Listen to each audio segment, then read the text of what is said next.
میری قوم کے جوانوں، تمہارے گھر میں تمہاری جنت رکھی ہوئی ہے، تمہارے گھر میں اللہ کی رحمت رکھی ہوئی ہے، تمہارے گھر میں اللہ کی خوشیاں رکھی ہوئی ہے۔ اگر خدا کو خوش کرنا ہے اپنے ماں باپ کو خوش کرو، تمہارا خدا تم سے خوش ہو جائے گا، اللہ تم سے راضی ہو جائے گا۔ کیا آپ نے یہ نہیں سنا کہ اللہ کے رسول علیہ السلام کی بارگاہ میں ایک صحابی آ کر کہتے ہیں کہ یا رسول اللہ صلی اللہ علیہ وآلہ وسلم، اللہ تو دکھتا نہیں، اللہ دکھتا نہیں کہ اللہ سے باتیں کریں، لیکن اللہ راضی ہے کہ ناراض ہے ہمیں کیسے پتا چلے گا؟ اللہ خوش ہے یا ناراض ہے ہمیں کیسے پتا چلے گا؟ میرے کریم آقا نے فرمایا گھر جا اور تیرے ماں باپ کا چہرہ دیکھ، اگر ماں باپ راضی ہیں اللہ بھی راضی ہے، ماں باپ ناراض ہے تو اللہ بھی ناراض ہے۔ اللہ اکبر، یہ ہے ماں باپ کی رضا میں اللہ کی رضا، ماں باپ کی ناراضگی میں اللہ کی ناراضگی۔ اس لیے انہیں خوش کرتے رہنا، ان کو راضی کرتے رہنا۔ اللہ اکبر، فرمایا گیا ماں باپ بیٹھے ہوں تو ان کے سامنے آپ اپنے کندھوں کو بھی اونچا نہیں کر سکتے۔ ماں باپ بیٹھے ہوں وہ اگر وہ کچھ بڑبڑ کریں ان کو اوف بھی نہیں کر سکتے۔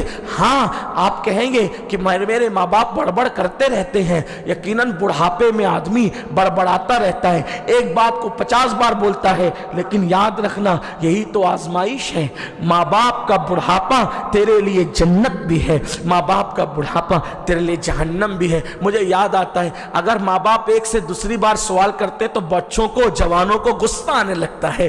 ایک مرتبہ ایک بوڑھے باپ نے اپنے بیٹے سے کہا بیٹا یہ کیا ہے؟ باپ بیٹے نے جواب دیا، پھر کہا بیٹا یہ، تھوڑی دیر کے بعد کہا غصہ، کہا نا یہ ہے، سمجھ میں نہیں آتا۔ بوڑھے باپ کی آنکھ میں آنسو آ گئے، فرمایا بیٹا دوسری بار پوچھا تو ناراض ہو گیا، اللہ کی قسم مجھے تیرے بچپنے کا ایک واقعہ یاد آتا ہے۔ ایک مرتبہ اپنے گھر کے دروازے پر کوا آ کے بیٹھا تھا اور تو نے مجھ سے کم و بیش 100 سے زیادہ بار پوچھا تھا ابا یہ کیا ہے؟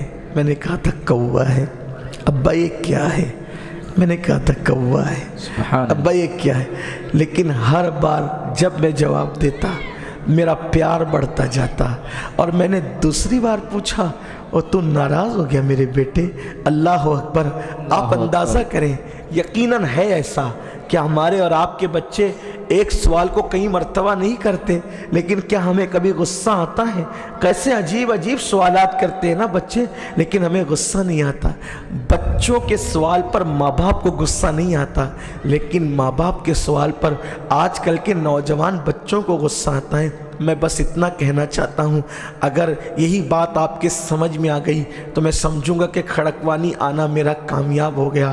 یاد رکھنا اے میری قوم کے جوانوں، تمہارے ماں باپ تمہاری جنت بھی ہے اور وہ تمہاری جہنم بھی ہے۔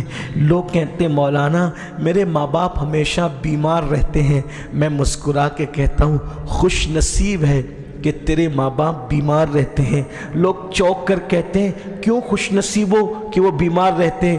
میں کہتا ہوں اگر وہ بیمار رہتے ہیں تو تجھے خدمت کا موقع ملتا ہے، اور ماں باپ کی خدمت سب کے مقدر میں نہیں آتی، ماں باپ کی خدمت سب کے نصیبے میں نہیں آتی، ماں باپ کی خدمت سب کے مقدر میں نہیں آتی۔ نادان ماں باپ کی خدمت انسان کو اویس قرنی بناتی ہے، ماں باپ کی خدمت انسان کو اللہ کا برگزیدہ بندہ بناتی ہے۔ اس لیے یاد رکھنا اگر ماں باپ بیمار ہو تو کبھی دکھ مت کرنا، ماں باپ بیمار ہو کبھی افسوس مت کرنا، اس لیے کہ بیماری اللہ نے ان کو دی لیکن تیرے لیے جنت کے راستے کھول دیے۔ یاد رکھنا جب کسی بیمار کے سرانے تم خدمت کرتے ہو تو دل سے جو دعائیں نکلتی ہے اس کی تاثیر ہی الگ ہے۔ اور یہ بھی آپ کو بتا دوں، کسی بھی کامیاب انسان کی زندگی میں چھان کر کے دیکھ لو، تحقیق کر کے دیکھ لو، ہر کامیاب انسان کے پیچھے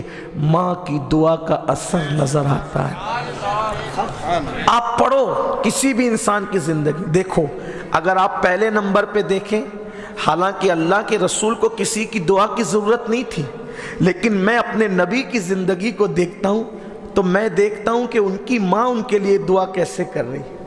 حالانکہ میرے نبی کو کسی کی دعا کی ضرورت، کیونکہ وہ تو وجہ تخلیق کائنات، ان کی وجہ سے سب ہیں، بلکہ ان کے ماں باپ بھی ان کی وجہ سے پیدا ہوئے۔